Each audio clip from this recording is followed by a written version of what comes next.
Bonjour. Aujourd'hui, nous allons évoquer les produits chimiques. Vous savez, ces produits qui nous entourent en permanence, si bien que nous n'y faisons même plus attention. L'air, l'eau, les ciments, les aérosols, l'essence, le fioul, les solvants, les engrais sont des produits chimiques. Les produits d'entretien, la lessive et les peintures sont des produits chimiques. La Terre tout entière est un gros tas de produits chimiques. Et vous-même, vous êtes constitué de produits chimiques. C'est dur à admettre, je le sais, mais c'est comme ça. Tout est chimique et les produits chimiques peuvent prendre n'importe quelle forme. Il faut distinguer deux sortes de produits chimiques. Ceux qu'on trouve dans un récipient portant une étiquette signalant un danger, ils préviennent. Je ronge. Je suis sous pression. J'explose. Je flambe. Je fais flamber. J'altère la santé ou la couche d'ozone. Je nuis gravement à la santé. Je tue. Je pollue. Vous devez connaître. Et les autres sans pictogramme de danger, ils ne préviennent de rien, ce qui ne veut pas dire qu'ils ne sont pas dangereux.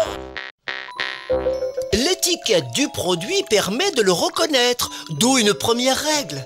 Si on doit le transvaser dans un autre récipient, il faut coller la même étiquette sur le nouveau récipient. Sinon, comment on saura si c'est dangereux, hein? Les pictogrammes nous renseignent sur les dangers principaux du produit. Mais d'autres informations figurent en toutes lettres à côté des pictogrammes, sur l'étiquette. Alors lisez-la attentivement et entièrement. Vous trouverez aussi des informations complémentaires dans la fiche de données de sécurité du produit.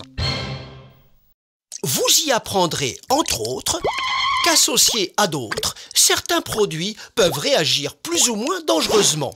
D'où une deuxième règle. Si ce n'est pas prévu, ne mélangez jamais deux produits. Par exemple, du sucre et du désherbant, vous risquez de gros ennuis. Troisième règle. Faites très attention. Les produits doivent être bien rangés. Ne placez pas côte à côte deux produits qui ne vont pas ensemble, comme l'eau de Javel et un détartrant. Pour compliquer encore les choses, les produits chimiques existent dans la nature sous trois états. Solide, liquide, gazeux suivant la température et la pression. Certains liquides, comme les solvants, les détachants, les dégraissants, s'évaporent très vite, même à une température ordinaire, et deviennent invisibles dans l'air que vous respirez.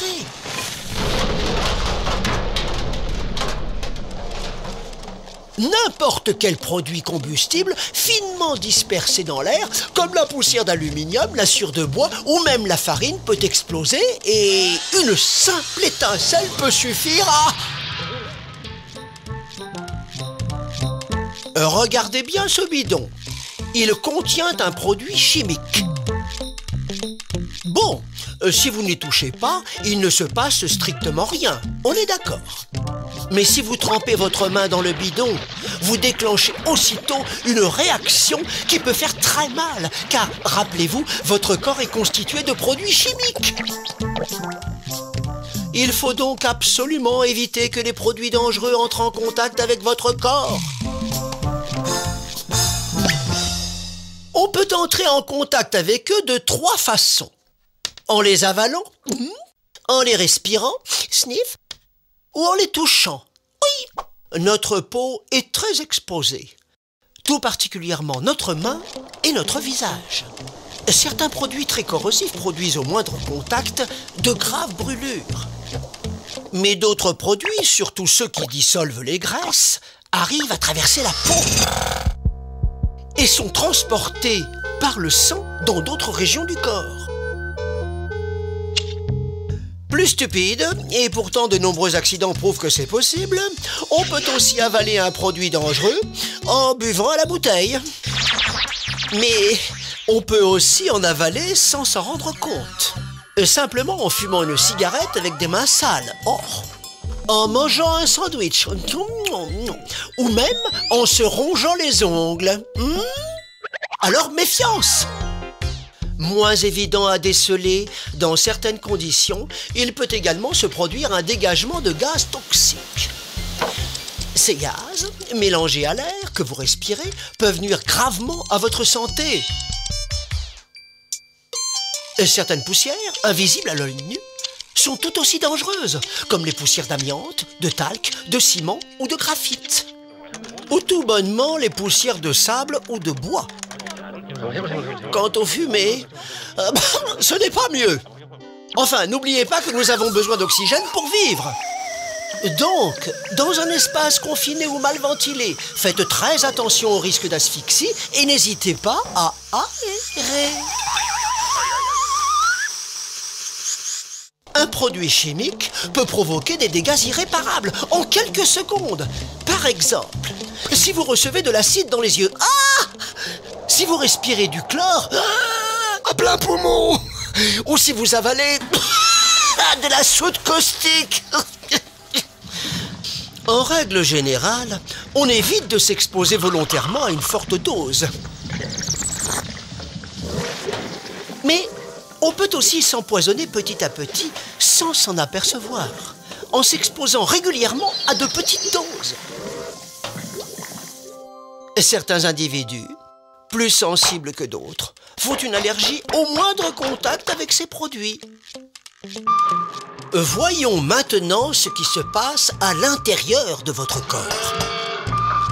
Qu'il soit entré par la peau, par la bouche ou par le nez, le produit se mélange à votre sang et atteint n'importe lequel de vos organes. Certains produits sont éliminés rapidement par le corps humain, du balai. Mais d'autres peuvent entraîner des troubles à plus ou moins long terme et déclencher jusqu'à 40 ans plus tard des maladies parfois mortelles comme un cancer. Quelques produits peuvent aussi entraîner une baisse de fertilité chez l'homme et la femme. Les femmes enceintes doivent faire attention encore plus et signaler leur état le plus tôt possible au médecin du travail. Le passage dans le sang de certains produits toxiques peut entraîner de graves conséquences pour le bébé. Je vous entends d'ici murmurer. « Oh, si c'est comme ça, je n'y toucherai plus jamais !» Pas si vite. Tout d'abord, certains produits peuvent être remplacés par des produits moins dangereux. Ensuite, si votre poste de travail n'a pas été bien conçu, il doit être aménagé. Quoi qu'il en soit, le risque doit avoir été évalué. On doit vous informer sur les risques et les protections nécessaires. Vous devez suivre une formation. Enfin, quand on ne peut pas vraiment supprimer le risque, il existe des protections collectives ou individuelles. À chaque risque, sa protection. Pour finir, n'oubliez pas que vous n'êtes pas tout seul dans l'entreprise et qu'il y a forcément quelqu'un qui peut vous renseigner. C'est à vous, ça? Oui. N'oubliez jamais que vous n'êtes pas tout seul. Compris?